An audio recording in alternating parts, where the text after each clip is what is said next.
Deus seja louvado, viu? Cara, Nossa, que difícil. você se dá conta que falar das aparições marianas no Brasil, olha o que a gente já passou falando da Coroa das Lágrimas, hoje falando de Itaúna, parece que todo o poder das trevas que durante décadas escondeu essas aparições continua atuando.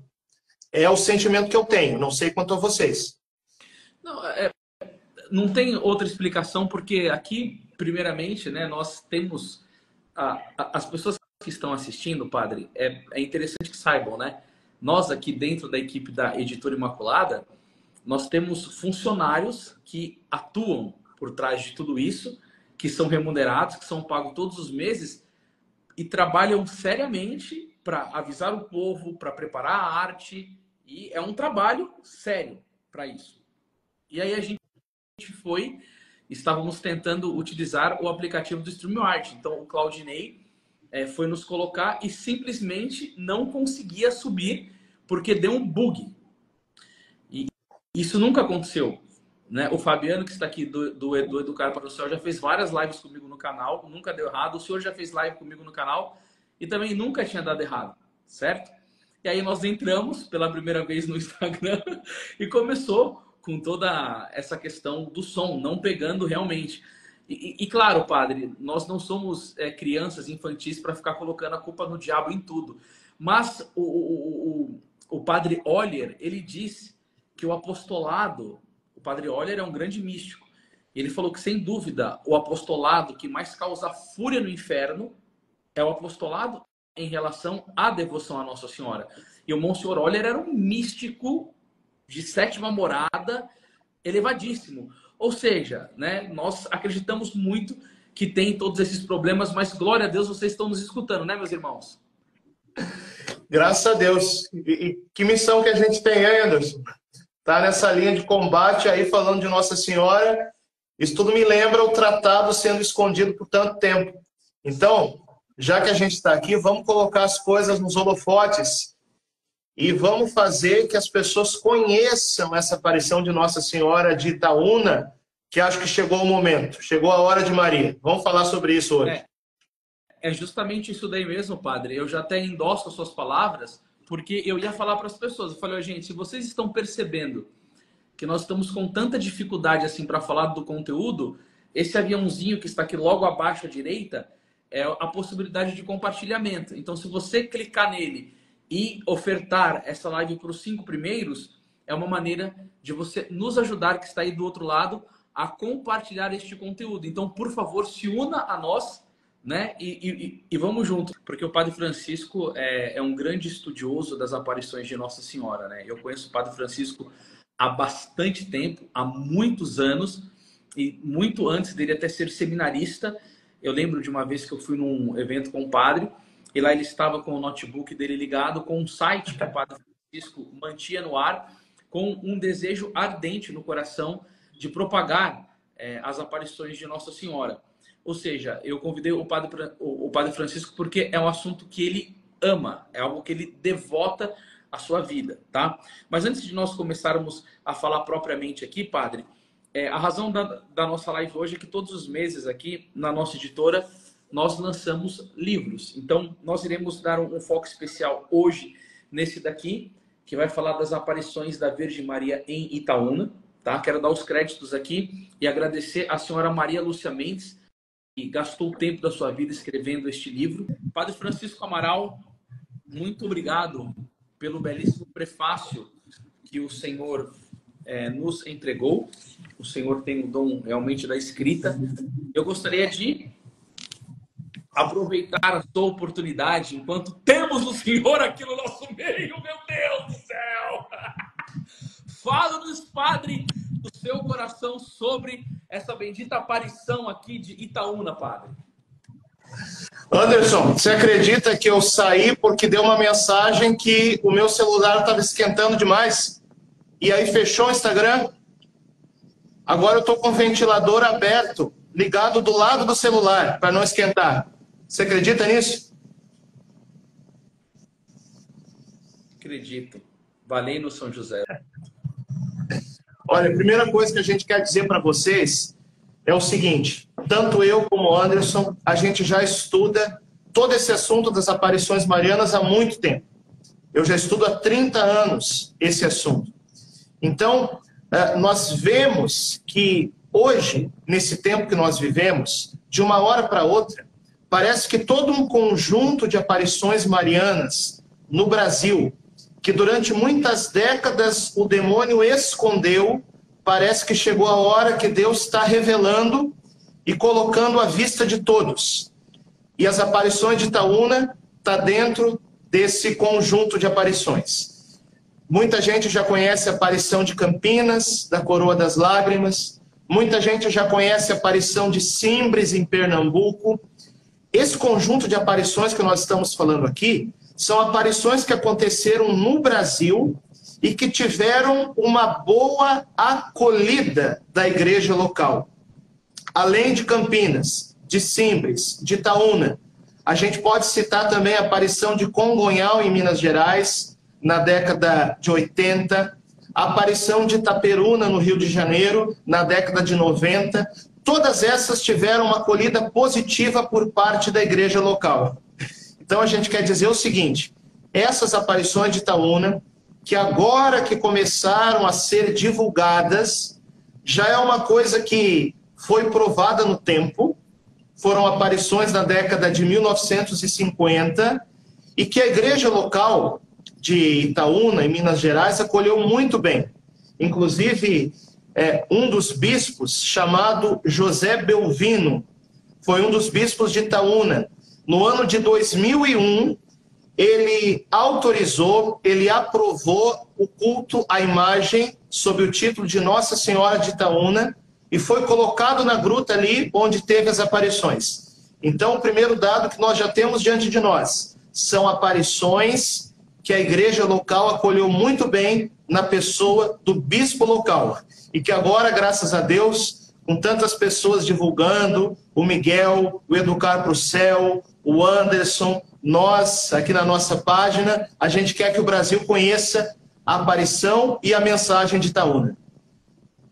Isso daí é extremamente importante, padre. Tem a presença da igreja, isso daí já causa uma paz no nosso coração e, sobretudo, aquilo que o bispo disse, né? O pedido de perdão para ele e, sobretudo, o milagre do terço dos homens que ele considera como um dos frutos.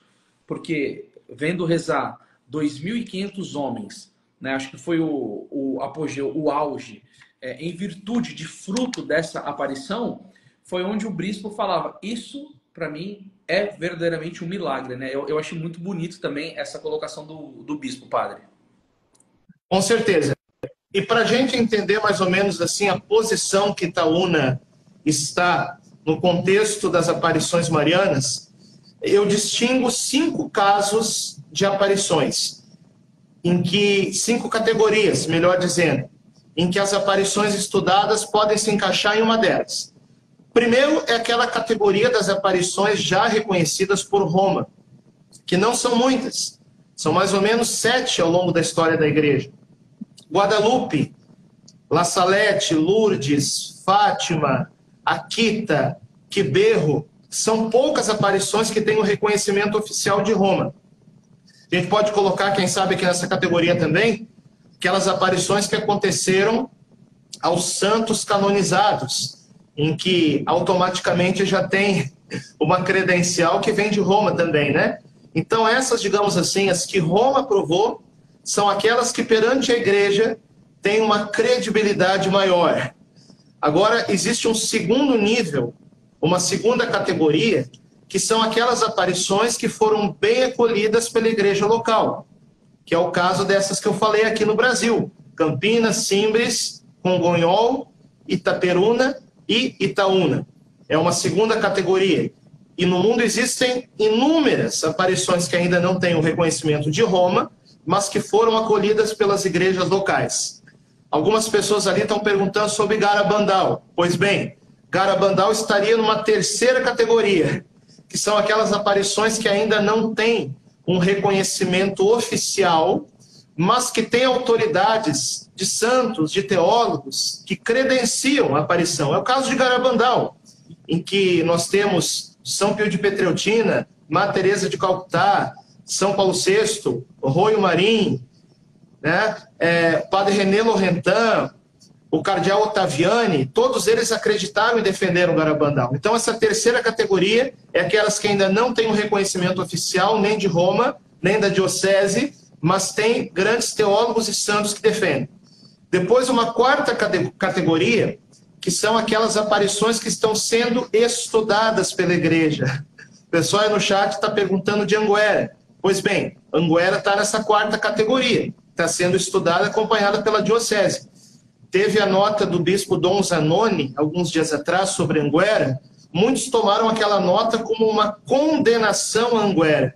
Mas se você ler atentamente a carta, não existe ali uma condenação às aparições de Anguera. Afirma-se que é uma comissão que estuda, né? A carta se dirige mais, me parece, não tanto às mensagens, mas mais algumas questões relacionadas ao confidente, o Pedro Regis. Então, não é verdade que Dom Zanoni condenou Anguera. O caso segue sendo estudado, ok? E depois tem uma quinta categoria, que são aquelas aparições que a igreja, de fato, condenou. O que também não é algo fechado, porque podem aparecer fatos novos. Santa Faustina, São Pio, todos foram perseguidos por autoridades eclesiásticas do seu tempo, né? Depois foram credenciados, são santos canonizados hoje. Detalhe que eles sempre obedeceram à igreja. Isso é importante de falar, ok? Então, dentro dessas 5 categorias, as aparições de Itaúna está nessa segunda categoria, que tem uma acolhida da igreja local. E por isso nós temos um fundamento muito grande para falar dessas aparições.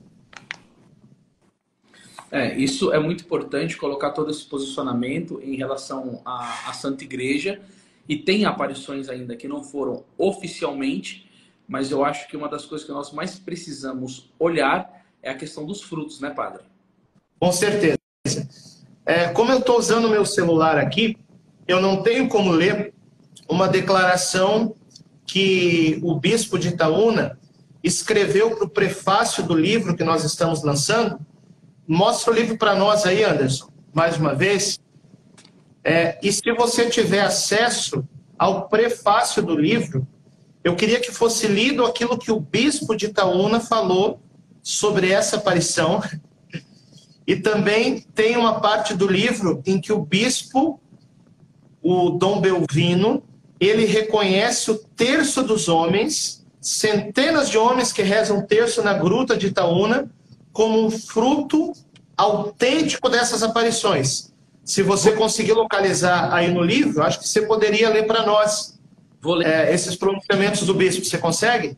Claro, com muito gosto. Eu vou ler aqui o prefácio do Dom José Belvino de Nascimento, que foi de 2015, onde ele vai falar assim, olha que bonito, gente. Vários fiéis afirmaram e afirmam que Nossa Senhora lhes apareceu na gruta de Itaúna. E ali, há já 60 anos, tanta gente se reúne para rezar e louvar a Mãe de Deus. Voz do povo, voz de Deus, fala o dito popular. Quem reza com fé a Nossa Senhora, por ela será protegido na terra e recebido no céu. Aí ele vai dizer aqui, dou à autora, ao editor e aos leitores desse livro a minha bênção em nome da Virgem Maria, né, que foi Dom José Belvino, que foi, por graça de Deus, na data do dia 15 de agosto de 2015. Né? Aí depois o Padre Francisco fez um prefácio muito bonito, e aí ele vai falar aqui sobre a questão do bispo, né? Sobre as aparições de Itaúna, eu vou até pegar um pedacinho da sua fala, Padre, para não ficar fora do contexto, para as pessoas entenderem melhor, tá? Os frutos espirituais são abundantes, conforme são apresentados na presente obra. Um deles é a explosão do terço dos homens em torno do contexto das aparições. De fato, multidões de homens que se reúnem para rezar o terço tem sido uma verdadeira revolução espiritual no nosso tempo, no melhor sentido da palavra, o Senhor colocou. Além disso, houve nessas décadas um apoio de várias autoridades eclesiásticas em relação à devoção ao redor da gruta de Itaúna. E uma dessas autoridades foi Dom José Belvino, bispo no local em 2007, que após rezar o terço dos homens se pronunciou. Olha a fala dele. Vou começar minha fala confessando um pecado.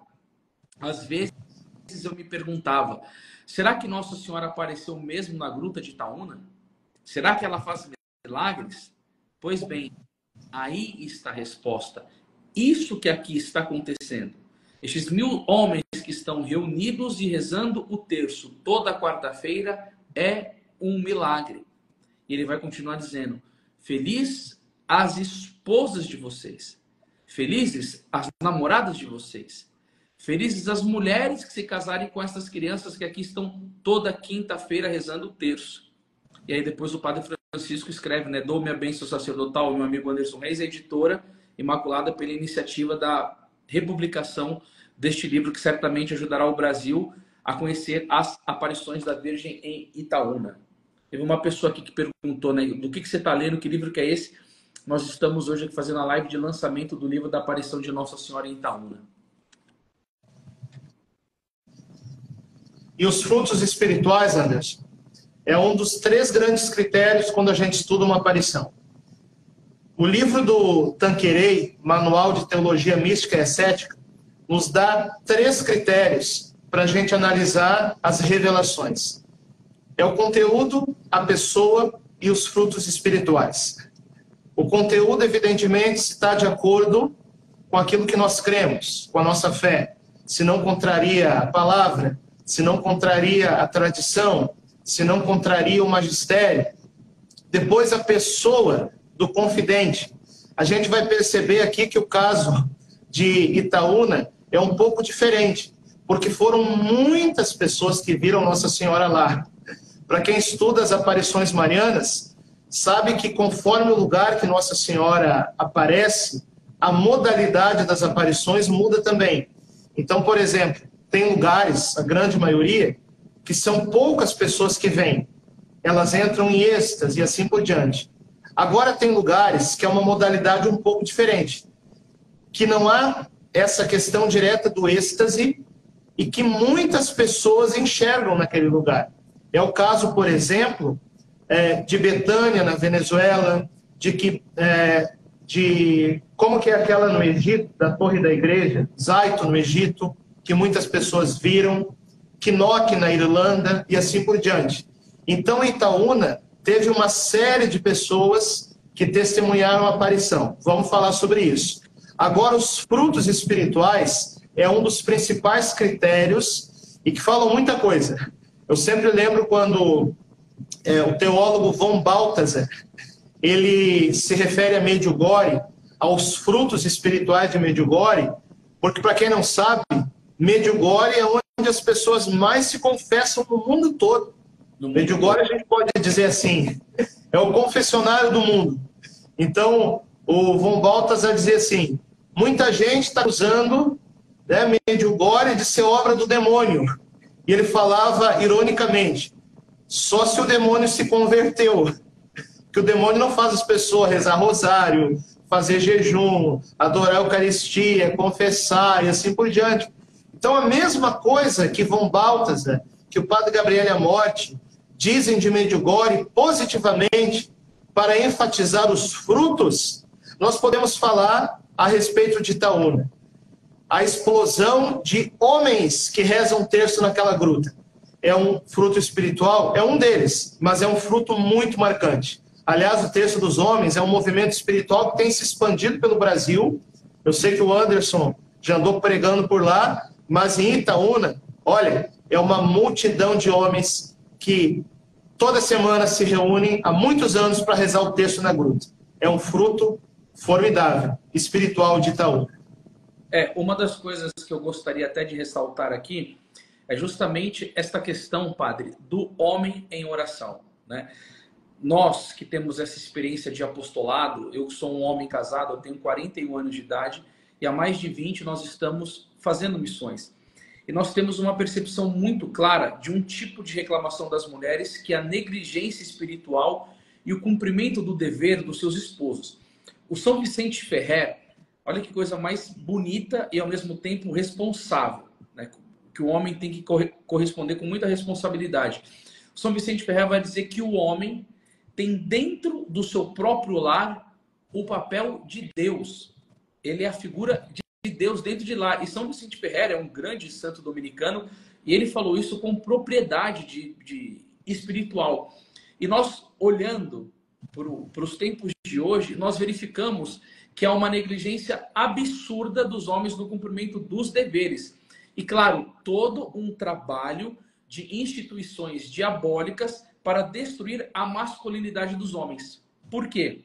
Eu tenho um vídeo desse que, graças a Deus, deu uma boa de uma viralizada, que foi até o Dr. Scott Hahn que deu esses dados, falando acerca de conversões no âmbito familiar. Então, ele vai dizer assim que, por exemplo, dentro de uma família, quando uma criança se converte, por exemplo, de que maneira? Um pai que não é católico, uma mãe que talvez também não é muito católica, mas quer que o filho seja educado na fé. Ele é levado para o catecismo, porque os pais querem... parece que é meio esquisito isso, mas rola em algumas famílias. O pai e a mãe não são muito católicos, mas eles querem que os filhos sejam educados na virtude. E aí um dia o pai vai lá na porta da igreja e o padre, com muita estratégia de apostolado, com muita educação, chama o pai e a mãe para uma festa da pizza, por uma festa paroquial, e aí ele acaba vivendo naquele ambiente com afeto, com respeito, com amor, de caridade cristã mesmo, e o padre acaba chamando ele para outras atividades da igreja, e por uma graça muito especial, acontece a conversão daquela família. E quem que Deus usou naquele caso? A própria criança. Então foi feita uma pesquisa que a quantidade de famílias que são convertidas por causa das crianças são de 9%. Né? Então, olha, acontece isso. E aí depois foi visto das mulheres. Né? Sei lá, padre, normalmente quando começa a passar adversidade e a família não está indo muito bem, aí a mulher começa a ficar desesperada, o marido fica enfermo, a situação financeira aperta, depressão, tristeza, luta espiritual, adversidade, falta de sentido na vida. A mulher começa a buscar Deus na igreja. E aí o próprio marido começa a ver que a mulher se converteu e está produzindo frutos. Era uma mulher muito irascível, muito brava, começa a ficar mais calma, começa a ficar mais ordenada dentro de casa. A oração vai mostrando frutos. Aquele marido e aquela família se converte. Aí foram estudar a porcentagem de famílias que se convertiam por causa das mulheres, era 22%. Desculpa, 22%. E aí, quando um homem, sei lá, padre, está na bebedeira, ou fica desempregado, a mesma coisa, enfermo, e aí começa a buscar a Deus na igreja, e reza, e busca o sacramento da confissão, e começa a produzir virtudes dentro de casa, a mulher olha, tem gente que está reclamando do meu áudio, oh meu Deus do céu, é problema... Eu estou te ouvindo, eu estou te ouvindo. Talvez falar um pouco mais alto e mais perto, mas tá dando para ouvir. Tá bom, eu vou ficar um pouquinho mais próximo aqui, pessoal, de vocês aqui, ó, para ver se melhora um pouquinho, tá? E melhorou aí, muito. Melhorou muito? Muito. Nossa senhora, aí, pessoal, tá vendo? Eu tava meio distante, então eu fiquei um pouco mais perto. Aí acaba acontecendo que esse homem se converte. E aí a mulher, afastada da igreja, fala, nossa, como que o meu marido está mais respeitoso, rezando antes das refeições. Ele era um homem muito bravo, gritava dentro de casa. A gente está sentindo uma calma, uma paz, ele está mais amoroso, que bonito, rezando o terço em família. E aí foram pesquisar. Obrigado, pessoal, que bom que melhorou bastante. E aí foram pesquisar a quantidade em porcentagem das famílias que se convertiam por causa do homem. E aí ficaram pasmos. Porque das crianças, 9%, das mulheres, 22%. E dos homens, 97%, Padre Francisco. Essa figura masculina, com o coração pegando fogo, essa autoridade do homem, o amor do homem, essa responsabilidade, o guia, a força do homem, ele acaba trazendo a família toda para Deus. Ou seja, é uma graça estupenda na aparição de Itaúna, Nossa Senhora interferindo diretamente na família por causa dos homens. É um fruto belíssimo isso. E eu estou pensando agora, Anderson, uma coisa que eu nunca tinha pensado sobre Itaúna. A história de Itaúna está muito ligada a figuras masculinas, como, por exemplo, o Dr. Ovídio, que foi um dos que viu a Virgem Maria, Mas vamos entrar um pouco na história para a gente entender isso. No início, foram 3 crianças. No ano de 1955, que estavam ali brincando na mata. E o que elas viram? Como é que elas descrevem? Elas viram ali, no ano de 1955, uma espécie de pano branco descer do céu, como se fosse um altar. Algo branco e brilhante. Sobre esse pano, ou sobre esse altar, entenda como quiser, as crianças viram a figura de Nossa Senhora, que descreveram de início uma mulher com roupas antigas, a figura do menino Jesus junto com ela, que descreveram assim como um menino, até com uma roupinha mais simples, mais pobre, né? Uma espécie de bermudinha que falavam, e um homem, olha só a figura de São José, depois se identificou esse homem como São José, um homem com uma enxada que ficava trabalhando em volta daquele lugar. Então, de início se viu ali, de fato, uma aparição da Sagrada Família. Quero mandar um abraço aí para o Padre Fábio, meu amigo, que está aí no chat. Sua bênção, Padre. Deus abençoe. Estivemos juntos ano passado, lá na TV Evangelizar. Um abraço, Padre. Então, a figura de São José, homem, já ali no início das aparições. E depois foram entrando nesse rol de pessoas que viam Nossa Senhora, outras pessoas. Um deles foi o Dr. Ovídio, que era farmacêutico, era um homem sistemático, né? Vocês têm noção de como é que era ser farmacêutico na década de 50. Você era praticamente um cientista em que não tinha toda a questão da indústria que tem hoje, né? E você tinha que ter toda, assim, uma sistematização muito rígida para produzir aquilo que precisava. Então, assim era o Dr. Ovídio, esse farmacêutico sistemático, metódico, que de início não se sentiu atraído pela questão das aparições. Só que todo mundo estava falando na cidade, a santa que aparecia para as crianças e tal, né? E até então Nossa Senhora não tinha falado nada.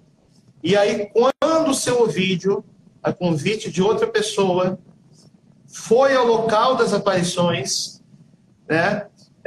O Ovídio pediu uma graça de aumentar a fé dele, quando ele foi lá, também como um meio dele fazer bem para as outras pessoas, ou seja, ele se colocou assim à disposição diante daquele lugar de uma missão. Nossa Senhora apareceu para ele.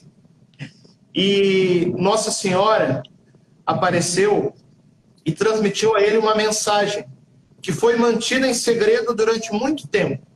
Até muitos já chamaram de, nos comentários, quando a gente fez uma outra live com Dimas, o segredo de Itaúna, que a partir de 2014 passou a ser revelado. Se vocês querem saber o que é esse segredo, calma, gente. Daqui a pouquinho a gente vai ler na íntegra esse segredo de Itaúna, né? Uma mensagem profética que fala sobre o futuro da igreja, o futuro do mundo e o futuro do Brasil. Daqui a pouquinho a gente lê o segredo de Itaúna para vocês conhecerem também. Mas outra coisa que chama atenção e que faz parte da mensagem de Itaúna é que Nossa Senhora tinha nas mãos uma flâmula, uma espécie de pano em forma de triângulo. Você tem uma imagem aí no livro, Anderson, para mostrar para nós a flâmula e aquilo que Nossa Senhora trouxe escrito em suas mãos nesse pano? É como estava a flâmula de Nossa Senhora segurando, né? Como ficou bem na capa do livro aqui. Aí aqui dentro está representado como foi a visão do senhor Ovídio. O que diz na mensagem? Eu vou ler aqui o que estava no diário do senhor Ovídio. Aí teve uma irmãzinha aqui que perguntou a data. Eu vou colocar tudo direitinho para você aqui agora, tá? Sim, eu digo a mensagem da flâmula. Sim, então, só que eu só vou ler só do começo para as pessoas terem um pouco mais de noção, porque tem uma querida aqui que é esteticista, ela está falando um pouquinho da ansiedade dela aqui, né? Mas eu vou estar lendo para você agora, aqui desde o início, porque é bem rápido, né? O Diário do Vidente. Muitas foram as mensagens recebidas pelos videntes e poucas chegaram até nós. Segundo o vidente Ovídio, Algumas delas se encontram em poder da diocese por decisão dele e caberá à igreja divulgá-las ou não. Em um dos capítulos anteriores, transcrevemos o início do diário escrito pelo senhor Ovídio e retomamos agora esse importante documento, tá? Então está aqui na íntegra a continuação dos relatos contidos nesse diário. Então vai dizer aqui, ó, no dia 27 de 11 do ano de 1955, quando aqui cheguei, comecei a rezar com as outras pessoas. E quase terminando de rezar, a Virgem Maria me apareceu com uma beleza encantadora. Semblante sério, pele morena clara, rosto comprido e cheio de cabelos pretos caídos sobre os ombros. Sobrancelha pretas, dedos compridos e vestidas de branco. Sobre sua roupa, um manto azul, também vestido. E na sua mão direita, sobre o peito, 1/3. Suas contas pareciam gotas de água. Na cruz, um resplendor muito brilhante e, na mão esquerda, uma flâmula transparente, no formato de um triângulo muito branca e com a seguinte mensagem escrita em dourado, com letra maiúsculas. Jesus Cristo, eterno Deus. O paganismo ameaça o mundo. Erguei o altar, orai com fé e vereis o milagre da conversão. Olha a profundidade dessa mensagem. Profundidade teológica, hein? Jesus Cristo, eterno Deus. O dogma cristológico. Jesus Cristo, verdadeiro Deus, verdadeiro homem. Depois, erguei um altar, porque o paganismo ameaça o mundo. Você veja, se em 1950 a gente falava do perigo do mundo se tornando novamente pagão, o que a gente poderia falar hoje sobre isso? Então, o alcance profético da mensagem. O paganismo anticristão pelo qual o mundo caminha. Depois, erguei um altar. O que é erguer um altar? Será que é simplesmente construir capela, construir igreja, acender uma vela? Não. Erguei um altar, erguer um povo que adora, um povo de adoração. É o que Nossa Senhora quer. Ela vem do céu para levantar um povo que adore a Deus verdadeiramente e que viva isso. E aí Nossa Senhora promete o milagre da conversão. E não tem como deixar de lembrar aqui o triunfo do coração imaculado da Virgem Maria, que será a conversão no mundo. E isso, de fato, vai acontecer, como Nossa Senhora promete em tantas aparições e profecias. E quando nós lemos a mensagem maior, o segredo de Itaúna, vocês vão ver que Nossa Senhora fala disso também.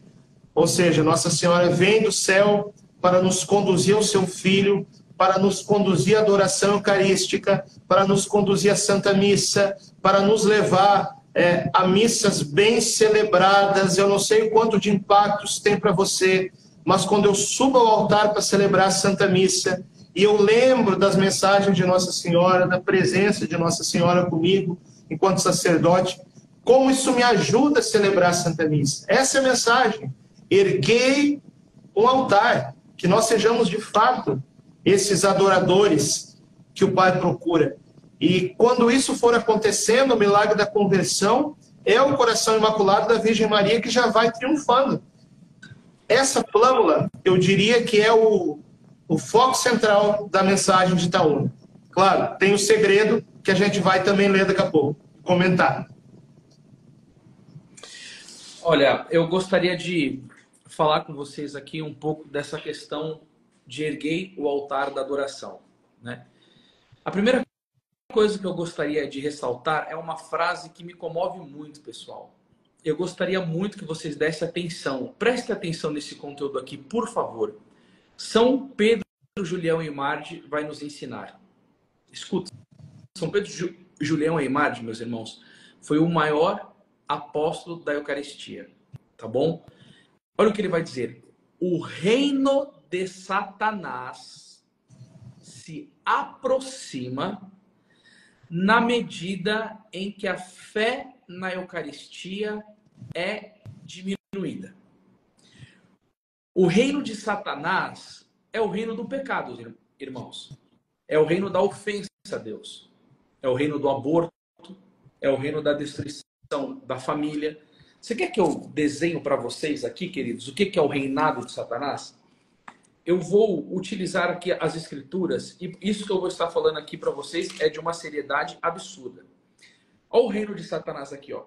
2 Timóteo, capítulo 3, versículo 1. Nota bem o seguinte: nos últimos dias haverá um período difícil. Os homens se tornarão características dos homens no tempo do reinado de Satanás: egoístas, avarentos, fanfarrões, soberbos, rebeldes aos pais, ingratos, malvados, desalmados, desleais, caluniadores, devassos, cruéis, inimigo dos bons, traidores, insolentes, cegos de orgulho, amigo dos prazeres e não de Deus. Essas são as características do homem no reinado de Satanás. Porque no reinado do amor, o homem tem o quê? Paz, paciência, benevolência, amor, caridade, ele é benfazejo, ele tem alegria, ele tem gratidão, ele tem servidão, ele tem características que são frutos do Espírito Santo. Agora, quando o homem, isso daqui, quem vai dizer é Santo Agostinho, quanto mais o homem se afasta de Deus, mais ele se aproxima do seu nada. E por que nós precisamos erguer um altar? Porque senão, gente, o demônio vai devastar com tudo. Nossa Senhora está nos chamando para uma aproximação maior do seu Filho na Eucaristia. E isso é um combate espiritual muito grande. Gente, tenha percepção disso. Quando Santa Gema Galgani, ela ia para a Santa Missa, Satanás jogava ela numa poça de lama, porque o demônio não quer ninguém perto de Jesus no Santíssimo Sacramento. E quando eu vou nas missas hoje, Padre Francisco, mas é em todas, é em todos os lugares, é dentro do Brasil, é fora do Brasil, eu faço um questionamento. Quando uma pessoa comunga Nosso Senhor Jesus Cristo, e depois que ela recebe Jesus, ela tem que voltar para o lugar dela e amar a Jesus. Fazer um momento de ação de graças, desfrutar da comunhão com Cristo. Santa Gema Galgani abraçava o seu corpo e dizia: Jesus, agora você é só meu. E ficava 2 horas adorando Jesus. Quando Santa Margarida Maria Lacoque, ela entra no convento, ela escreve com sangue na parede: tudo pela Eucaristia e nada para mim. E o comportamento dos católicos deveria ser um momento de recolhimento. Gente, eu não vejo em mais nenhuma igreja isso. E aí a gente pergunta: mas cadê o amor a Jesus? E as pessoas, eu não sei o que elas estão confundindo com fé. Mas o Santo Agostinho dizia: a fé não está no corpo que se inclina, mas no coração que crê. Estão tirando a fé. E por que nós não vemos o milagre da conversão que Nossa Senhora está falando aqui? Gente, isso daqui é uma chave de compreensão muito clara. Quando São João Paulo II foi numa jornada mundial da juventude, Padre Francisco, ele fez uma meditação com jovens, mostrando quando os 6 magos foram adorar Nosso Senhor no nascimento. E aí eles vão, oferecem ouro, incenso e mirra e voltam por um outro caminho. E o Papa São João Paulo II vai dizer o quê? Que esse voltar para o outro caminho simboliza a conversão, o milagre da conversão. Mas o Papa João Paulo II ele vai dizer que o encontro com Cristo eucarístico, ele tem que ter um fruto nas nossas vidas, que é justamente esta conversão. Todo aquele que está em Cristo é uma nova criatura, 2 Coríntios 5,17. 1 São João, capítulo 2, versículo 6. Aquele que diz permanecer nele deve viver como ele viveu. Ou seja, nós precisamos erguer um altar cujo Nosso Senhor Eucarístico é o trono no nosso coração, com todo o cuidado do cumprimento dos deveres do nosso Estado, visitar a capela. A questão não é o tempo que você fica diante de Jesus, mas a intensidade de amor que você coloca na sua oração, fazer boas comunhões eucarísticas. E aí o que acontece? O altar é erguido e nós vemos o milagre da conversão. Ou seja, meus irmãos, fazei tudo o que ele vos disser. O que Nossa Senhora mais deseja para todos nós é que nós tenhamos a graça de ser um povo eucarístico. Anderson, isso que você falou agora é a grande bandeira que eu levanto aqui na paróquia e que eu apanho por causa disso, entendeu? Porque assim, eu fico chocado com o número de católicos que dizem que creem em Jesus, que creem na Eucaristia, mas comungam como se fosse uma coisa qualquer, voltam para o banco, ó, sentam e estão nem aí. E o que eu vejo? Existe todo um sistema aí, parece, que quer colocar logo depois da comunhão, né? Coloca um monte de aviso, coloca um monte de coisa, faz tudo, menos ação de graças. A gente tem que ter muito cuidado, muito critério com o que coloca nessa hora. Porque assim, vai se reduzindo o tempo de intimidade com Jesus e as pessoas ali estão preocupadas em dar aviso, em ler não sei o quê, em falar de não sei o quê, em fazer coroação de Nossa Senhora. Olha, eu não sou contra a coroação de Nossa Senhora, é claro, gente, mas a coroação não é mais importante que a ação de graças. Eu sempre digo ali para as pessoas na hora, gente, esqueçam coroação por enquanto. A ação de graça agora, vocês vão rezar.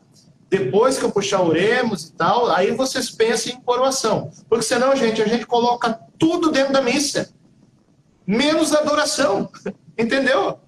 Menos a oferta do nosso sacrifício, junto com o sacrifício de Jesus. Então, quando a Nossa Senhora fala, erguei o altar, é algo dentro de nós, mas que precisa ir para as igrejas, para as missas, entende? A forma que a gente comunga, a preparação que a gente comunga, a forma, o modo que a gente faz ação de graças e também o tempo que a gente faz ação de graças. Os 15 minutos, Anderson, logo depois que a gente comunga, são os 15 minutos mais importantes da nossa vida, que é quando Jesus ali está fisicamente dentro de nós na aparência do pão e do vinho.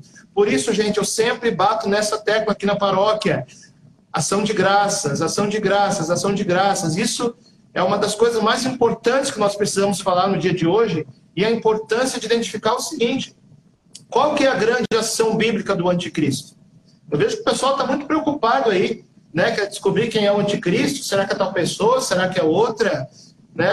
A questão ideológica, a questão de não sei o quê, da política, tudo isso faz parte também. Mas a essência da coisa é espiritual, entendeu? A essência do combate das trevas contra Deus é espiritual. O grande sinal bíblico da aparição do anticristo, sabe qual que é? É a abolição da Eucaristia. Isso está explicado por Nossa Senhora ao Padre Gobi. Livro do Daniel, profeta do Antigo Testamento, no discurso escatológico de Jesus, quando ele fala do fim dos tempos, ele diz para a gente olhar para Daniel. O que Daniel fala?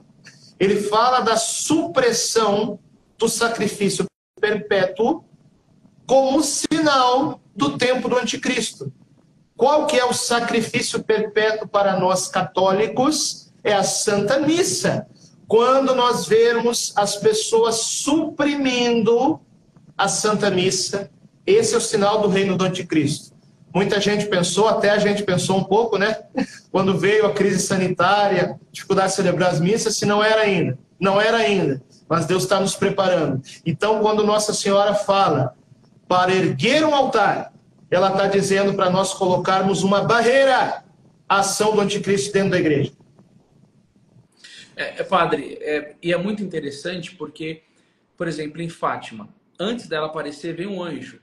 E num determinado momento da aparição, os anjos entregam o Santíssimo Corpo de Jesus para as crianças. Tomai o corpo de Jesus, horrivelmente ultrajado pelos homens. Reparai os seus crimes e consolai o vosso Deus. Fazem muito tempo que Nossa Senhora vem pedindo, né, amor ao seu Filho no Santíssimo Sacramento. Quando a gente conversa sobre essa questão, por exemplo, da supressão, o Santo Afonso Maria de Ligório, a gente tem um livro aqui na editora, que é um livro pequenininho dele, mas o Santo Afonso diz com clareza ali que haverá sim uma supressão. Isso daí está lá em Daniel 9:27 e dito por Jesus em Mateus 24:15. Ou seja, o que eu fico pensando? Se no tempo que houve a pandemia, muitos católicos deixaram de ir à Santa Missa e não vão mais. Nos Estados Unidos foi feita uma pesquisa. 70% dos católicos que vão na missa, que estão lá no banco sentado, não creem na presença de Jesus. Nem São Paulo, o cardeal de São Paulo falou que 90% dos católicos não vão dominicalmente na missa. Estão em pecado mortal. Podem morrer e ir ao inferno. E aí Nossa Senhora vem com vários avisos. Por exemplo, o Padre Francisco Amaral falou sobre Garabandal. Olha o que Nossa Senhora disse lá. Temos de fazer muitos sacrifícios, muita penitência. Visitar o Santíssimo Sacramento. Visitar o Santíssimo Sacramento. Agora, veja bem, meus irmãos. Quando você está numa live como essa, você está correndo um risco. Porque, primeiramente, você está escutando algo. Só que se você não corresponder à graça, Nossa Senhora vai falar para você. Você só fica correndo atrás de aparição? Você só quer saber o que eu fico falando? Você é um aparicionista? O que você virou na sua vida? Vocês não entenderam que o grande miolo da aparição é o amor ao meu filho? Por que ele fica na capela abandonado? Não adoro. Santo Afonso diz que quem sente tédio diante de Jesus é porque não ama. Gente, pelo amor de Deus, olha o benefício que pode causar na sua vida. Agora, padre, veja bem, tem duas coisas que eu fico meio que apavorado quando eu escuto falar sobre o Santíssimo Sacramento. A primeira coisa é o que Jesus diz para Santa Margarida Maria Lacoque. Aquele que me comunga em estado de tibieza é como se eu estivesse derramando meu sangue sobre um morto. Não tem fruto nenhum.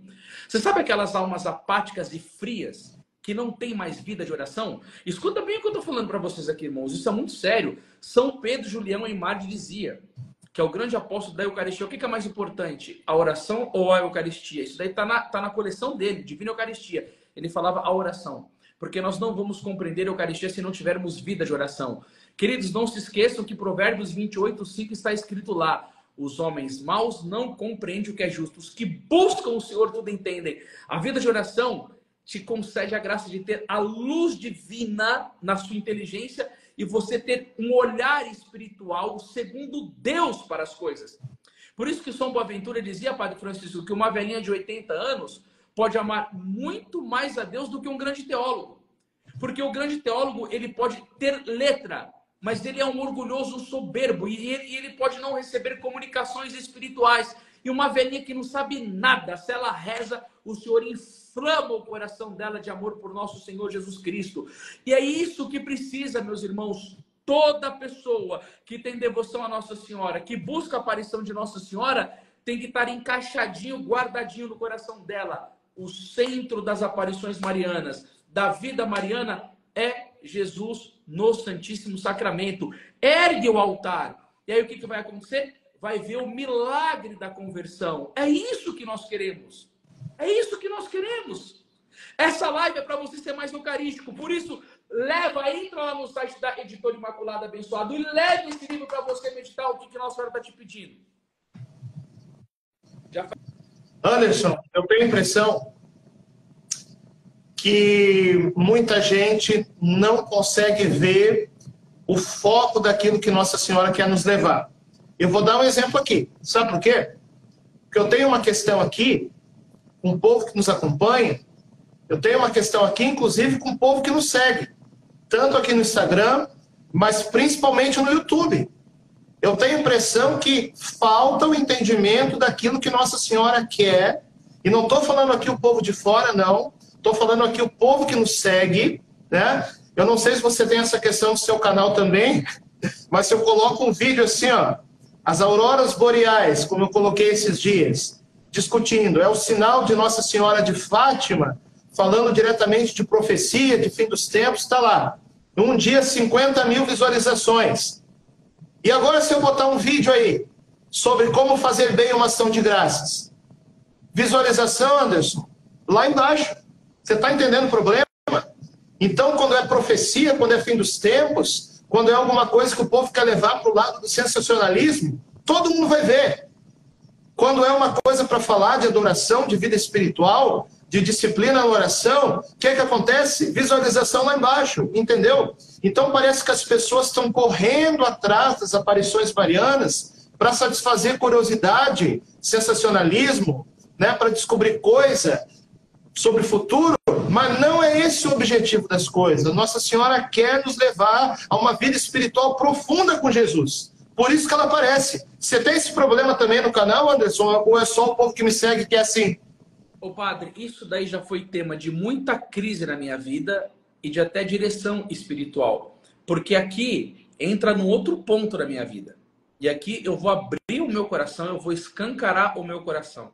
Eu tenho 5 filhos. Eu tenho 9 funcionários. Eu dependo totalmente da internet para viver. Se o meu canal no YouTube tiver maior, eu tenho mais possibilidade de vender livros, certo? Se ele tem mais engajamento, eu tenho possibilidade de sustentar a minha família e os meus funcionários. E aonde que vai a minha crise? Se eu falo do amor de Jesus, se eu falo de vida de oração, se eu falo de assuntos mais sérios, quase não tem engajamento. É um absurdo. E nós aqui, tem aqui um irmão que você conhece ele muito bem, é o Auge. Ele é marqueteiro, é estrategista, ele entende dessas coisas.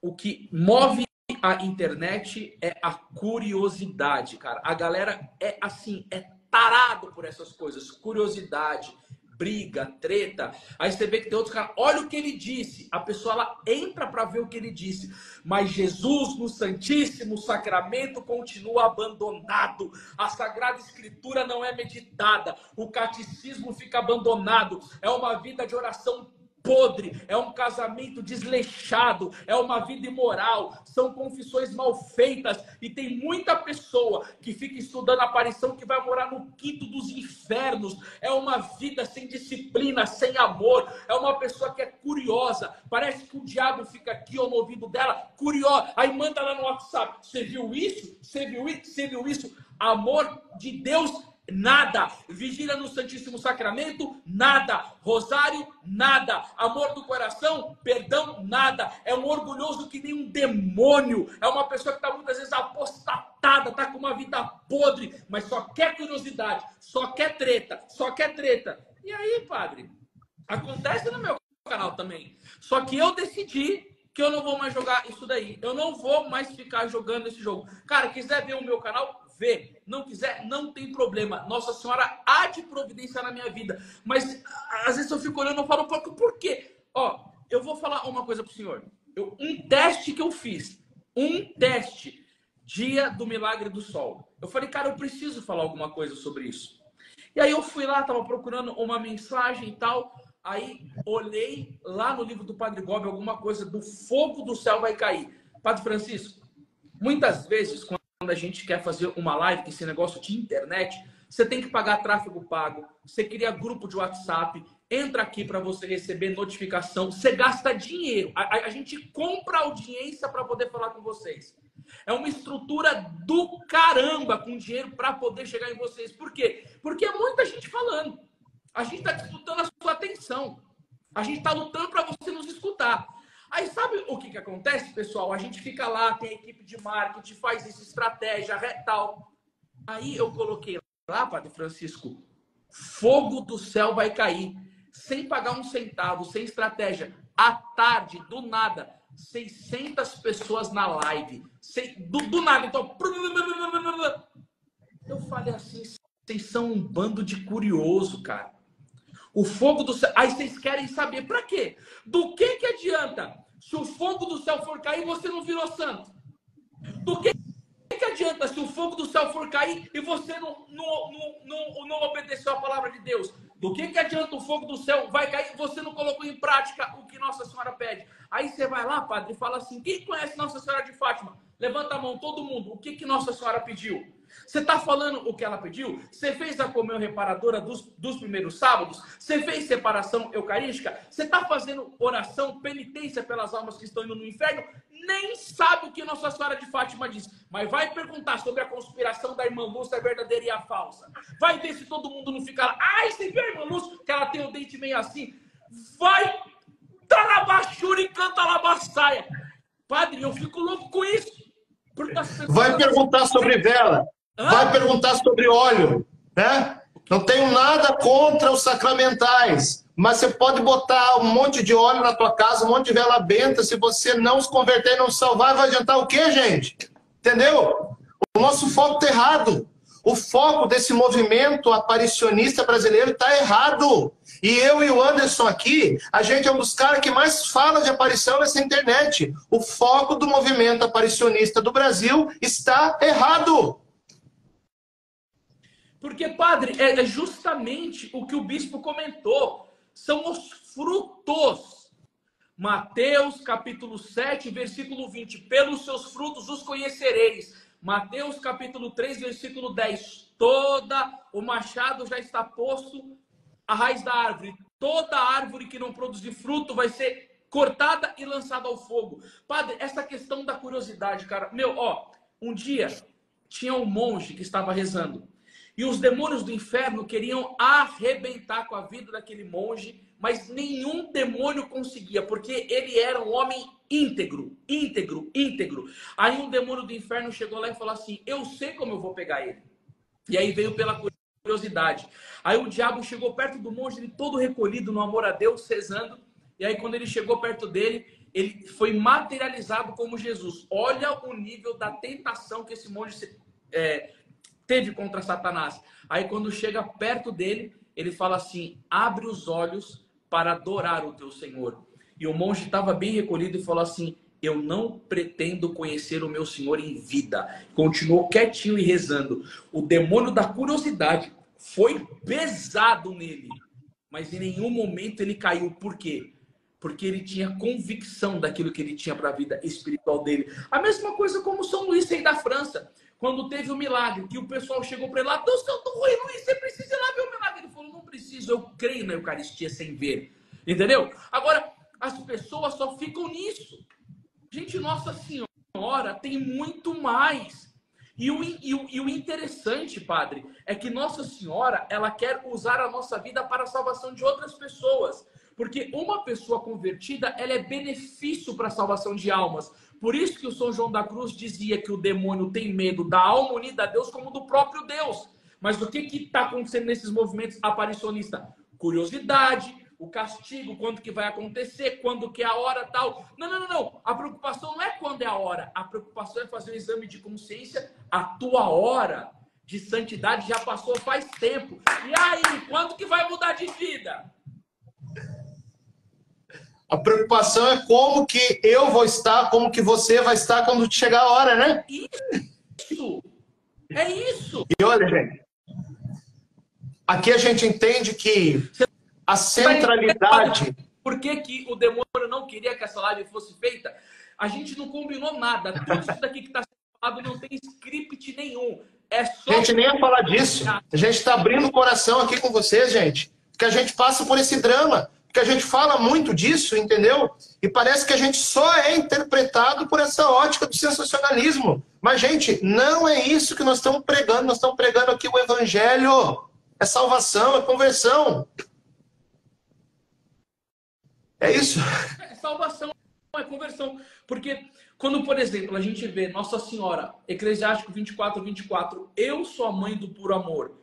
E uma mãe do puro amor quer o quê para os seus filhos? O milagre da conversão. Isso daqui é a ponta do inicinho da vida espiritual. Depois vai trilhando uma vida de santidade. Primeiro, a conversão. Começa a obedecer os mandamentos da lei de Deus e depois começa a ter vida espiritual profunda. E o que, padre, que uma pessoa santificada não faz pela Santa Igreja? Não, é Santa Teresinha do Menino Jesus que diz com muita clareza: um ato de amor de uma pessoa que ama verdadeiramente a Deus dentro da igreja, ela é maior do que 100 atos de amor por uma pessoa que não tem uma vida de fato espiritual, dizendo. E o interessante, gente, Nossa Senhora, ela quer isso para nós. Esse caminho da santidade. O Santo Agostinho dizia o quê? Que ele é a forma dele. Ela formou Deus como santo e, consequentemente, a cada um de nós. Mas o que precisa, de fato, é uma docilidade na nossa vida, de entender a devoção mariana e nos entregarmos nas mãos de Nossa Senhora. Por isso que é muito importante entender aquilo que São Luís dizia no tratado, dos verdadeiros devotos e dos falsos devotos. E ele fala muito do falso devoto, é aquele que segue a Nossa Senhora e não tem modificação de conduta na sua vida. É isso. E agora que a gente entendeu o foco central da mensagem, adoração, conversão, amor a Jesus, acho que agora a gente está pronto para falar da parte mais profética, que foi aquela mensagem maior dada ao senhor Ovídio, que eu acho que a gente podia encerrar lendo e comentando algumas partes dessa mensagem, né, Anderson? Sim. Aqui, ó. Eu vou começar aqui a ler. Logo, ó, segundo o vidente Ovídio, esta flâmula de forma triangular estava na mão esquerda de Nossa Senhora e na direita havia um terço. Então vai dizer aqui no livro, foi assim, como está nesta pintura, que Antônio Avirmar de Menezes, com a luz do Espírito Santo e a sua sensibilidade artística, conseguiu, sobre a minha orientação, a falar da pintura. Aí beleza. Aí ele prossegue. No dia 23/3 de 1956, eu vi Nossa Senhora em cima de uma escadaria de pedras na construção antiga e tendo 3 degraus antes de chegar na Santa. Nossa Senhora estava vestida de branco com um manto azul claro, cabelos pretos e compridos caídos sobre os ombros. Ela pisava com o pé direito em uma figura do formato de uma estrela de cor vermelha. Essa daqui, padre?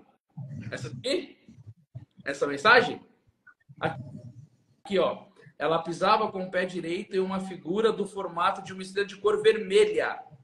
Nossa, meu Deus do céu, padre. A cara do padre Francisco Amaral, meu Deus. Ô, gente, padre do céu. Estava segurando com a mão direita um cálice dourado e de dentro do cálice saiu uma estrela de cor verde.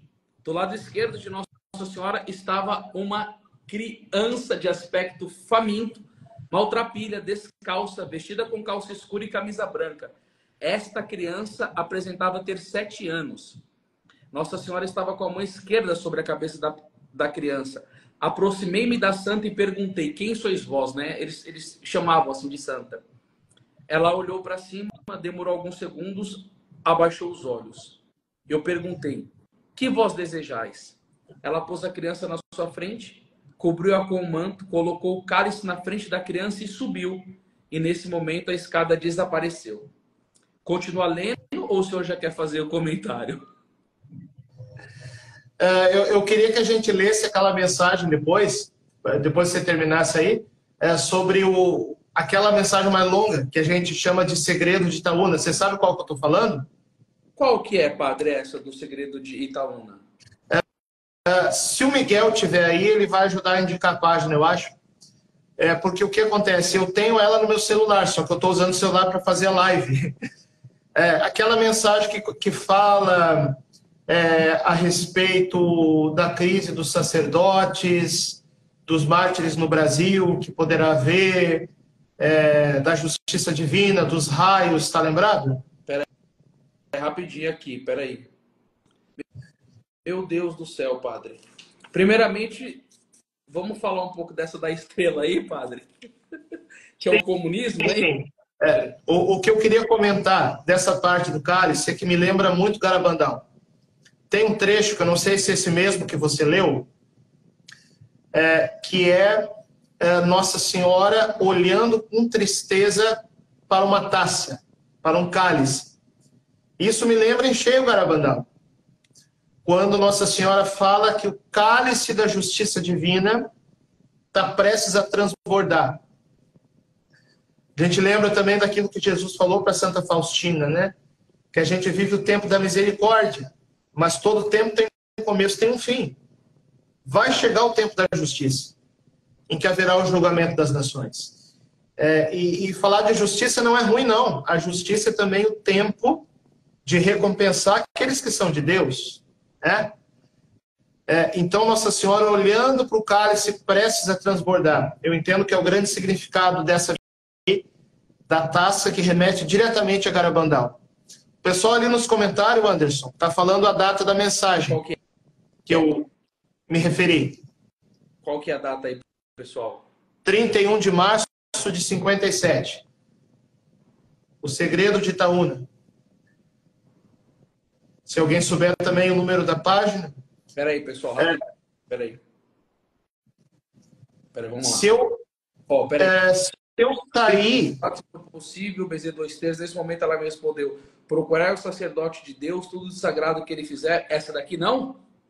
Eu vou fazer o seguinte, deixa eu ver se eu consigo acessar o WhatsApp e eu mando para o Françoel, que está aqui do lado. 31/3 de 1957. Espera aí, pessoal.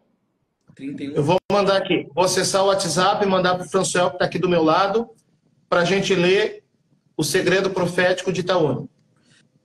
Espera aí. Em todas as aparições, perguntavas a ela o que desejava, e quando foi a aparição do dia 31/3 de 57 e 5/4 de 57, Nossa Senhora me revelou uma outra mensagem pedindo que entregasse ao sacerdote de Deus e que ele disse, para que ele dissesse ao povo. Peraí. Propagar a fé e tal, que eu não sei o que lá. Nossa, padre, que incrível. O senhor recebeu aqui. Estou abrindo. Vê aí. Aqui na minha mão. Segredo de Itaúna. Tá. Posso ler? Fala que eu não estou conseguindo achar aqui, padre. Por favor. Eu vou ler direto daqui. 31 de março de 57. Lembrando, gente, que essa mensagem profética, durante várias décadas, ficou escondida. E a partir do ano de 2014, ela começou a ser divulgada. Na época, a Ivolina, não sei se ela está aqui no chat agora, que inclusive é neta de um dos homens que viu Nossa Senhora, o Osório Lopes, se eu não me engano. A Ivolina, na época, já me passou essa mensagem em 2014, e ela está no livro, hein? Quem adquiriu o livro, que o Anderson vai mostrar para nós agora aí também, vai ter acesso também escrito essa mensagem. Então, olha só o teor profético, inclusive também em relação ao futuro, que Nossa Senhora falou em 57. Ela disse assim: ouvi-me, dizei ao sacerdote de Deus para dizer ao povo. O sacerdote lá, não sei quem que era, mas aqui eu quero fazer esse papel, né? Nossa Senhora quer que isso seja revelado. Então eu, como sacerdote, quero fazer isso agora aqui. Nossa Senhora fala: grandes tormentos ameaçam a humanidade. Cultivai a terra para não faltar provisões nos dias tormentosos. Abri um parênteses aqui. Muita gente fica preocupada em estocar comida, coisa assim, e me pergunta sobre isso. Olha, Anderson, eu não sei das aparições que você estudou, mas as aparições que eu estudei não falam diretamente dessa coisa de estocar comida. Mas aqui Nossa Senhora está falando uma coisa interessante. Cultivar a terra. Acho que a gente já viu que o sistema que a gente vive não dá para confiar muito, que ele desmorona de uma hora para outra, né? Como nós já vimos acontecer. Eu me lembro também em Simples que Nossa Senhora disse que o comunismo não chegaria no interior do país. Então, cultivai a terra para não faltar provisões nos dias tormentosos. Talvez a gente caminhar mais por uma autossubsistência, né? Continuando. Nossa Senhora fala: orai, fazei penitência, rogai a Jesus Eucarístico para que o Brasil não seja atingido. Homens ímpios, negando a existência de Deus, querem transformar o mundo em antros para impor à humanidade ideias perversas. Agora vai falar dos padres. Olha aqui. Em 1957, sacerdotes abandonando o caminho de Deus põem em perigo a fé do povo. Ninguém imaginava a crise na igreja que viria poucos anos depois, com a má interpretação do Concílio Vaticano II, né?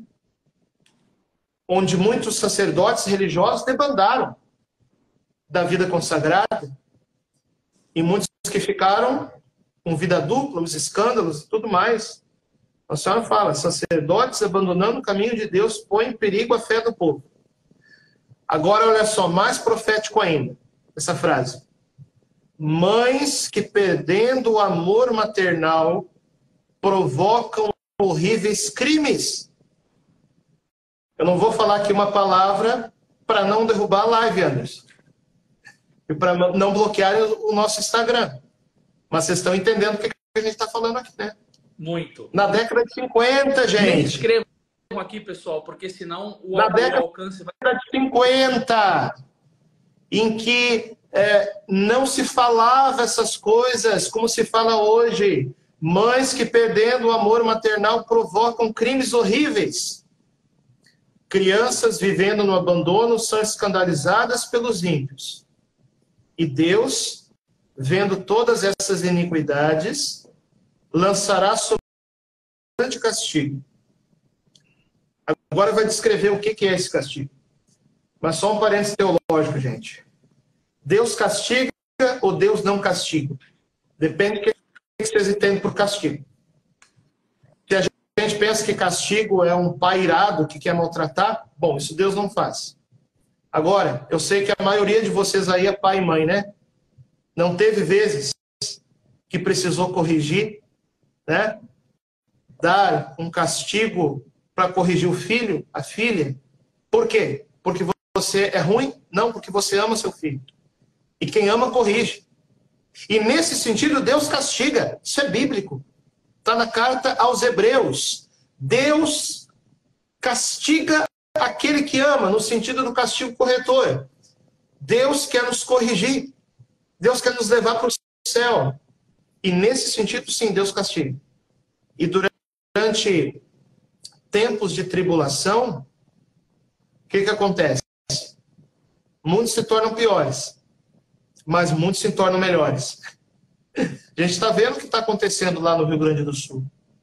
Muitos se tornam piores e muitos se tornam melhores. Olha só a gente que perdeu tudo ajudando os outros lá. O que está acontecendo? Outro dia convocaram lá no Sul 40 caras para ajudar a carregar coisa. Vieram 180. Entendeu? Então, nesse sentido, sim, o castigo é uma correção. Isso Deus faz. Então, diz assim, ó.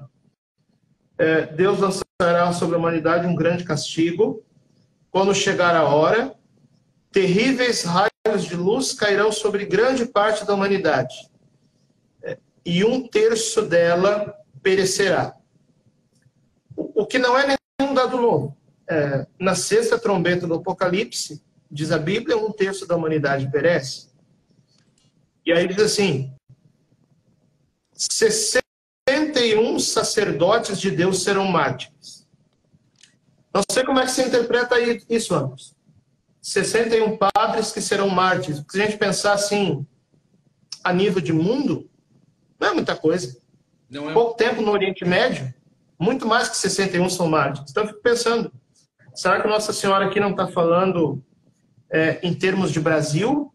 Se o Brasil não se converter, se houver, né, toda a tribulação que ela predisse em Simbres, será que não vai haver 61 padres no Brasil que vão ser chamados a dar a vida por Jesus? Não sei como você interpreta essa parte, Anderson. Eu gostaria que o senhor terminasse, porque eu quero pegar ponto por ponto junto contigo. Pode terminar, que já eu falo. Aí diz, né? Desses 61 mártires, dando o próprio sangue para remir as ofensas feitas a Deus pelos ímpios. Metade do mundo, que Nossa Senhora continua falando, né? Desse castigo.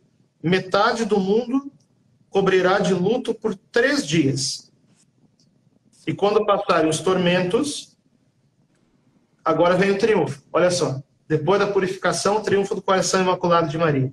Quando passar os tormentos, muitos acenderão velas nos altares e agradecerão a Deus por terem sido culpados. Os homens farão aliança com Deus. Na Cidade Santa haverá uma grande demonstração de fé religiosa, que será assistida por representantes de todos os povos do mundo. Aí começa o tempo novo, né? Dizei ao sacerdote de Deus que 3 escolhidas de Deus serão futuras santas brasileiras. Temos aí a Santa Dulce, quem sabe a irmã Adélia, né? Vai ser outra. Tem vaga para mais uma aí, além da irmã Adélia de Simples. E daí, a irmã Amália não nasceu no Brasil, né? Mas quem sabe conta também, não sei. E vós, videntes, serão muito caluniados. Os ímpios procurarão negar essas minhas aparições para poder diminuir a fé do povo. A gente viu toda a luta dos anjos ímpios para que não houvesse essa live, né? Ficai tranquilos. Sofrei com paciência e tendes fé, porque eles não vencerão. Essa é a mensagem do segredo de Itaú. Padre, eu gostaria de falar aqui para o senhor que uma das coisas que é mais urgente para os nossos tempos é compreender a guerra dos sacerdotes, né? O São Pio V, ele vai falar uma coisa que é muito séria. Ele vai dizer assim, ó, os maus padres a ruína do povo. E um grande número de heresia nasce dos costumes corruptos do clero. Sendo que isso é verdade, o que eu e você precisamos fazer? Queridos, não tem outra coisa a não ser diariamente rezar pelos nossos sacerdotes. Porque se nós pararmos um dia para pensar que São Leonardo de Porto Maurício dizia que se não fosse o sacrifício da Santa Missa, o mundo estaria debaixo da ruína por causa do pecado, e se nós entendermos que somente o sacerdote pode nos fornecer esta graça, nós já teríamos uma dimensão muito mais elevada do real significado e da real importância de um sacerdote no nosso meio. A batalha espiritual que um sacerdote enfrenta com Satanás é uma coisa tão violenta que a Glória Apolo, nenhuma visão, falou que um demônio, que faz parte de uma legião de demônios que perseguem os padres, um sopro de um demônio desse é capaz de destruir uma cidade. Aonde não há um bom sacerdote, o povo começa a adorar animais, vai dizer São João Maria Vianney, o cura d'Ars. Ou seja, meus irmãos, se é uma batalha tão grande relacionada a isso, o nosso dever é interceder, é rezar. Porque o Santo Afonso Maria de Ligório vai dizer tal padre, tal paróquia. Onde tem um padre bom, idôneo, espiritual, bem formado, ele cultiva a fé no povo, ele confessa o povo. Tudo isso que nós falamos, levantar altar, adorar a Deus na Eucaristia, buscar santificação. Me diga isso, me fala como que nós faremos isso sem a presença de um padre. Não tem como, entendeu? Pega eu e você, nós temos 362 telas aqui agora nesse momento, mas deve ter muito mais gente assistindo. Eu e você junto, a gente consegue transformar um pedaço de pão no corpo e sangue de Nosso Senhor? Não. E todo o Brasil inteiro de leigos? Não. E o Brasil com a Argentina, com a Itália? Não. E a Europa toda? Não. No mundo todo não consegue. Ou seja, o demônio, ele deu um jeito de arranhar a figura do sacerdote. E ele colocou um vício em nós, falar somente mal deles. E assim, eu acho que eu também tenho que fazer um meia-culpa aqui de algumas denúncias que eu faço. Só que, pessoal, eu faço a denúncia, mas eu rezo todos os dias pelos padres. É todos os dias. Eu tenho esse compromisso. Por quê? Porque pelos estudos que eu fiz da fé católica, eu entendi a real importância de um padre. E você também deveria entender a real importância de um padre e rezar com amor, com carinho, com devoção, com compaixão, com misericórdia, com gratidão. E pedindo para Nossa Senhora, levanta os seus padres. Levanta os seus padres. Nós precisamos de padres santos, profetas, inteligentes, que guiem o povo. Agora, se nós não entendermos esse negócio, a chapa vai esquentar. E eu acho que quem fica muito feliz de escutar tudo isso que eu estou falando é o padre Francisco Amaral, porque ele é um sacerdote. Ele sabe do que eu estou falando. Ele tem amigos padres. Ele sabe das lutas, das alegrias, das lágrimas, dos dramas, das graças, das dificuldades. Você concorda comigo, padre? É importante falar isso, Anderson. Do mesmo jeito que a gente abriu o coração falando do problema do movimento aparicionista brasileiro, vamos abrir o coração também falando daquilo que a gente vê na internet, e que eu acho que eu também já fui muito assim, muitos anos atrás, quando eu era leigo, que tem assim um certo vício do catolicismo brasileiro de internet, de uma maledicência tremenda a respeito dos padres, entendeu? E quando a gente vê algo que nos desagrada no nosso pai, o sacerdote é chamado a ser pai, não estou falando isso porque eu sou padre, eu já falava isso especificamente antes de ser, entendeu? Nós temos que amar o sacerdote como nosso pai. Tem gente que quer chegar na paróquia, você vai corrigir teu padre, pode exortar ele, mas você não vai falar com ele como se fosse teu funcionário. Você vai falar com ele como se fosse seu pai. Você vai amar o seu sacerdote, entendeu? Mesmo que não seja do jeito que você queria, como se fosse seu pai. É padre, é sacerdote, entende? E quando o sacerdote cai, o Padre Bob sempre falava isso. O que é para fazer?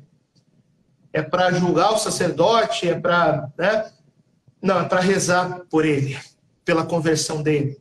Quando nós vermos um sacerdote indigno, ao invés de falar mal dele, reza pela conversão dele. Parece muitas vezes as mesmas bocas que beijam a mão do sacerdote no dia da ordenação, são as mesmas bocas maledicentes, entendeu? Que serão impiedosas com o sacerdote quando vem algo que não está de acordo com o que deveria ser, entendeu? Mas não esquece uma coisa, cidadão. Aquele mesmo padre foi aquele que te ouviu em confissão. Foi aquele que ouviu os teus pecados mortais. Foi aquele que guardou segredo dos teus pecados mortais. Foi aquele que te acolheu quando ninguém mais te acolheu. Mas na hora que ele cai, aí você é impiedoso com ele, né? Então, Anderson, estou aqui abrindo o coração também, né? Porque eu vejo que existe esse vício da maledicência do sacerdócio no nosso catolicismo de internet. Se o povo dobrasse o joelho para rezar pelo padre, com a mesma frequência e intensidade que fala mal dos padres, olha, nós teríamos padres talvez muito mais santos no Brasil, pela força dessas orações. Padre, isso daí é sem dúvida, porque, por exemplo, recentemente nós postamos um vídeo de uma ordenação de um padre que ele falou a palavra todos, né? E aí as pessoas nos mandam isso, elas falam assim, nossa, meu Deus do céu, né? Que horrível isso, né? O padre já começa na ordenação sacerdotal, diante do bispo, fazendo um absurdo como esse. Poxa, é dever dos católicos confrontar, né? Falar assim, não, aqui não. A Igreja Católica não é a casa da mãe Joana.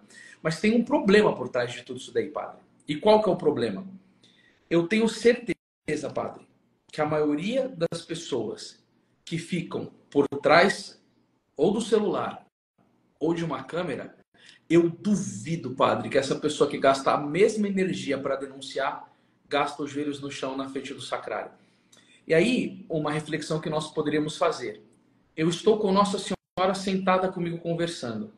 Aí eu vou conversar com ela sobre um sacerdote. Sinceramente, que conselhos que a Mãe de Deus me daria? Não, eu tenho que ser honesto nessa avaliação. Agora, eu vou falar com Jesus. Jesus vai dizer, o Coradar dizia, o sacerdote é o amor do coração de Jesus.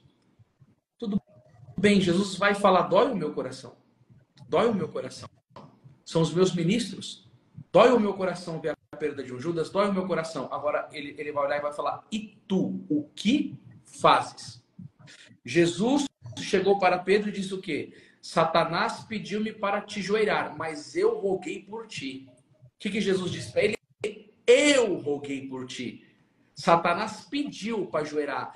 Satanás está pedindo para joelhar, repartir no meio, estraçalhar todos os sacerdotes. E nós copiamos o modelo de Jesus. Nosso Senhor Jesus Cristo vai dizer em São João 13,15: dei-vos o exemplo para que vós façais o mesmo.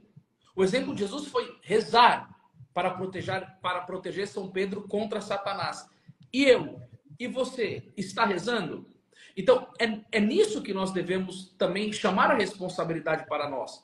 E eu não tenho medo, aí o pessoal vai falar, o Anderson está mudando o discurso, você vai tomar banho na soda, velho. Entendeu? Porque eu conheço um monte de cruzado de internet que não reza bosta nenhuma. Entendeu? Entendeu? Que não reza bosta nenhuma. Caçador de like só. E isso daí vai ser imputado no julgamento final. Porque quando for pro telão e mostrar tantas pessoas que foram caçadores de like, isso daí vai ser uma baita de uma hipocrisia na frente de nosso Senhor Jesus Cristo. Porque apostolado é seriedade. Em tudo buscai a glória de Deus. A glória de Deus sempre em primeiro lugar. Eu não posso olhar para a minha vida, para os meus interesses pessoais, para as minhas vontades. Santa Teresinha dizia, a nós o trabalho e a Jesus o sucesso. O apostolado é para a glória de Deus. E ai daquele que ficar brincando com patifaria, padre. É sério, isso daí é muito sério. É muito sério. Agora tem a outra parte que o senhor falou da destruição, né? Como que é que Nossa Senhora fala aí, padre? Que eu não achei no livro aqui, você me perdoa. raios caem do céu, destroem 1/3 da humanidade, e a terra se cobre de luto por 3 dias. Aqui vai dizer aqui, padre, Zacarias capítulo 13, versículo 8, né? Em toda a terra, oráculo do Senhor, 2/3 dos habitantes serão exterminados e 1/3 subsistirá. É bíblico? É bíblico? É bíblico, né? Porque aí as pessoas começam a falar, é porque esses caras só falam de castigo, tem uns canais aí que perseguem pra caramba. É o seguinte, meu irmão, o que é comparado isso com o inferno eterno? Exatamente. Mas Deus não vai permitir isso. Cara, o pessoal acha que a gente está assustando por falar do perigo dessas coisas futuras. E o inferno, como é que vocês acham que é? E o purgatório, como é que vocês acham que é? Gente, é muito pior do que isso. Entendeu? Isso. Então parece que o senso de proporções desses intérpretes que falam que nós queremos assustar as pessoas e tal, parece que esse senso de proporção não é muito católico não, né? Olha, padre, assim, é pena que eu não estou aqui com ele na mão, pessoal, mas eu tenho um livro lançado pela editora chamado Sermões de Esperança para Tempos de Calamidade, de Santo Afonso Maria de Ligório. Ele vai falando sobre os castigos divinos. E tem uma parte que Santo Antônio chega a dizer que Deus exerce misericórdia até no inferno, porque ele poderia punir mais ainda. Ou seja, gente, se você perguntar para mim, Anderson, o que você mais ama em Deus? Eu vou ser muito sincero, eu amo a misericórdia divina. Eu amo isso.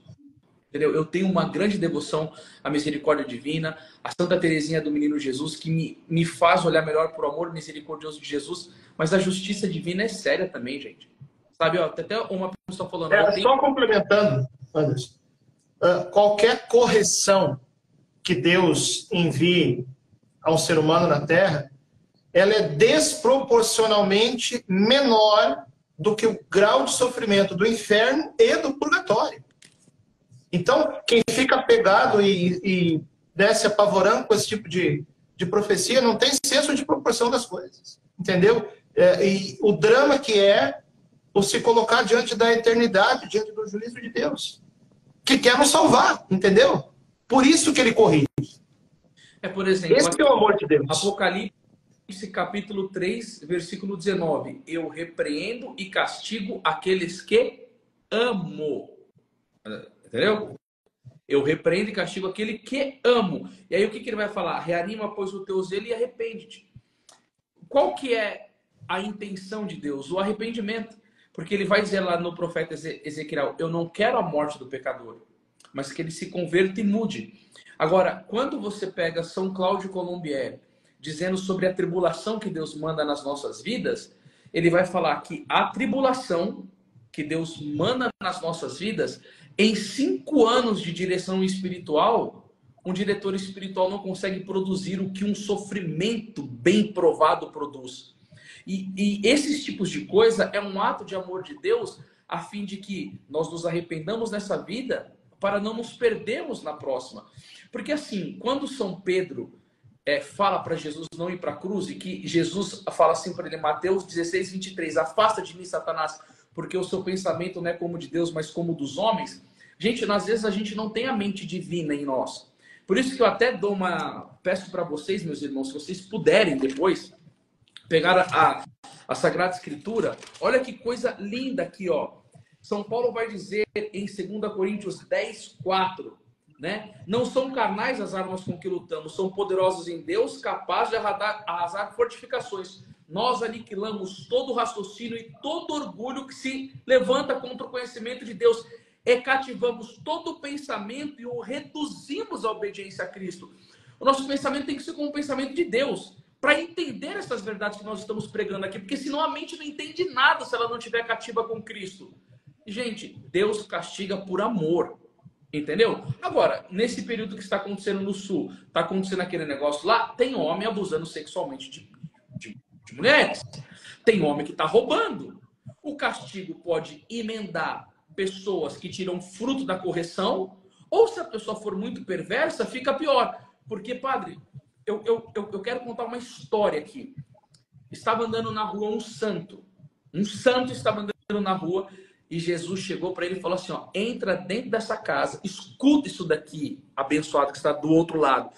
Deus chegou para ele e falou assim: entra nessa casa que tem um moribundo que tá para morrer, eu quero salvar ele. Quando o homem entra dentro da casa e tava lá o homem na cama, padre. E ele chegou e falou assim: vai lá perto desse homem e prega sobre a medicina divina, sobre o eu que vim para curar como médico.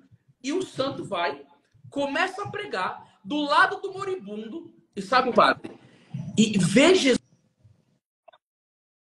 ali do lado e rejeita a salvação de nosso Senhor Jesus Cristo. E aí, depois que ele está pregando que o homem rejeita, Jesus... Não, ele veio como médico. Ele rejeita. Aí depois Jesus chega para ele e fala: vai ali na sala e começa a me adorar numa cruz. Sabe o que acontece, padre? Jesus chega para ele e falou: pega a minha cruz e leva para o homem. Ele leva a cruz diante do moribundo, levanta a cruz e Jesus começa a pregar sobre a salvação da cruz. Jesus começa a se movimentar e falar sobre a salvação. O homem rejeitou. E quando o homem não abriu o coração, sabe o que Jesus fez? Colocou a mão dentro do peito dele e começou a jogar o sangue na cara do cara e falar: ingrato. Sabe o que aconteceu? Aquele homem morreu e foi condenado ao inferno. O nome do santo é um santo jesuíta, que ele viu a mulher cair e morrer e o caixão dela se abriu. Como é o nome dele mesmo? São Francisco de Borja. Ou seja, tem gente que tem um coração duro mesmo diante de sinais. De graças, de castigo e não se abre, padre. Coração empedernido. Mas eu acho que a gente já está aqui muito tempo falando já, né, padre? Eu só queria concluir da minha parte, Anderson, que você vê como tem uma sincronia entre as aparições e como esse segredo de Itaúna, ele parece ser a repetição do segredo de La Salette e do terceiro segredo de Fátima, daquilo que a gente conhece e entende, né? Então, existe toda uma sincronia entre as aparições e o centro é esse. É a perda da fé e a autodestruição do ser humano no mundo que nós vivemos, como as consequências, né, daquilo que o ser humano vive hoje, mas ao mesmo tempo a promessa da reconciliação entre Deus e os homens, que será o triunfo do coração imaculado da Virgem Maria e o tempo maravilhoso de paz que Deus tem nos preparado. Mas esse já é um assunto longo para outro momento. Tá bom, Anderson? Mostra aí o livro e vamos dar uma bênção aqui. Pessoal, é o seguinte, vocês viram a dificuldade que nós tivemos de fazer a live tanto no YouTube, viemos para cá, infelizmente, nós não temos link aqui, mas por favor, gente, ajuda nós a mantermos a Editora Imaculada. Gente, eu não estou mentindo, nós estamos passando por uma diversidade muito grande e nesse mês nós estamos com um monte de promoção bacana lá no nosso site, editoreimaculada.com. Muitos livros sobre aparição, sobre a devoção à Virgem Maria e de maneira especial, eu acho que o povo de Itaúna está muito feliz porque nós estamos representando a sua cidade de Minas Gerais e essa aparição que ficou durante muito tempo trancada. Então, o conteúdo foi sobre esse livro aqui hoje, né? Aparições da Virgem Maria em Itaúna, que tem o prefácio do Padre Francisco, a apresentação do Miguel, do Fabiano. Só que o que acontece? Deixa eu deixar muito claro aqui para vocês, pessoal.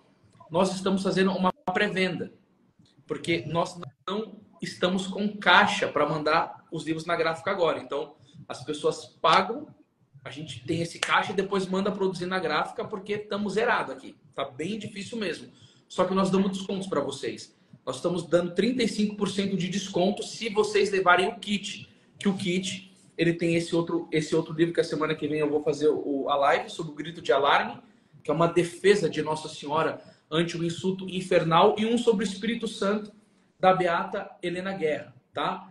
Que nós estamos indo para a festa de Pentecostes. Então vocês podem estar indo no site da Editora Imaculada depois que vocês saírem daqui e acabar levando para vocês. E por favor, gente, divulguem essa live. Eu vou encerrar ela, depois eu vou colocar no meu canal no YouTube e o Padre Francisco Amaral também vai colocar no canal dele, tá? Assim, de todo o meu coração, eu quero agradecer muito esse tempo que o Padre Francisco Amaral dispôs na vida dele, tá? Para estar junto aqui comigo, por ter sido tão corajoso de tocar num ponto que eu nunca tinha tocado, mas eu falei, vai, o Padre Francisco falou, eu falei, vamos para cima mesmo, sabe? Muito obrigado, Padre, por toda essa sua dedicação, esse seu tempo de estudo, né? Essa sua clareza de entendimento sobre a questão das aparições. Peço muito a vocês, por favor, que rezem pelo Padre Francisco Amaral, que sigam o canal dele, que siga a conta dele. A gente também vai estar fazendo posteriormente uma live com o livro que ele está lançando, tá bom? Eu quero muito também poder contribuir com o seu apostolado e agradecer muito pela sua presença aqui. Só mostrar mais uma vez aqui o livro que uma pessoa pediu, tá? As Aparições da Virgem em Itaúna. Eu tô vendo que o povo ficou muito feliz aqui com a live. Assim, a resposta de vocês nos deixa super entusiasmado, né? Por isso que é bacana fazer a live. Vocês vão comentando ao vivo e a gente vai vendo que tá quente o coração de vocês. Então, eu fico muito feliz. E se vocês gostaram tanto assim, por favor, divulguem o nosso conteúdo. Padre Francisco, vem aqui com as suas considerações finais. Inclusive a live, enquanto não está no YouTube, a gente não colocou ainda, vai ficar salva aqui no Instagram, né, Anderson? Vai. Então vocês vão divulgando a live para que mais pessoas possam ter acesso a esse conteúdo. E eu estava conversando hoje com o Miguel e eu falei para ele comentou para mim assim, padre, Itaúna está sendo conhecida aos poucos, né? Não teve ainda aquela explosão como foi Simbres e Campinas nos últimos anos. Mas eu acho que a partir de agora, com mais pessoas junto falando sobre Itaúna, o relançamento desse livro, né? E toda a divulgação dessa live que vocês vão fazer a partir de hoje, Itaúna vai explodir também no Brasil. Eu creio nisso. Com certeza. Padre, só falar aqui que teve uma moça que perguntou qual que é o site. Eu não consigo colocar link aqui, não sei mexer muito bem no Instagram para fixar. Aí, ó, deveria estar lá. Eu fixei um comentário aqui, só que ele não fica como link. Então teve uma pessoa que perguntou, editorimaculada.com. Mas agora respondendo ao que o Padre Francisco disse, o Miguel falou, né, que Itaúna não era muito conhecida. Então, olha só uma coisa que vai ser falada aqui para vocês. Nós fizemos o nosso trabalho. Eu aqui editei o livro, o Padre Francisco fez o prefácio, colaborou comigo no conteúdo. Mas sabe quem faz a parada acontecer mesmo? São vocês. O compartilhamento desse conteúdo depende de vocês. Vocês têm uma ação tão responsável e providencial para fazer a mensagem de Nossa Senhora ser conhecida. Então, se você catar esse seu dedo abençoado, jogar num grupo de WhatsApp, num Telegram, em qualquer outro lugar, compartilhar, pega assim dá um print e marca lá no seu story e marca essa live. Aí sim que com a graça de Deus esse negócio vai ser cada vez mais conhecido. É isso mesmo. Segue a gente aí também. Quem veio aí da minha página, segue o Anderson. Quem veio da página dele, segue o Padre Francisco Amaral.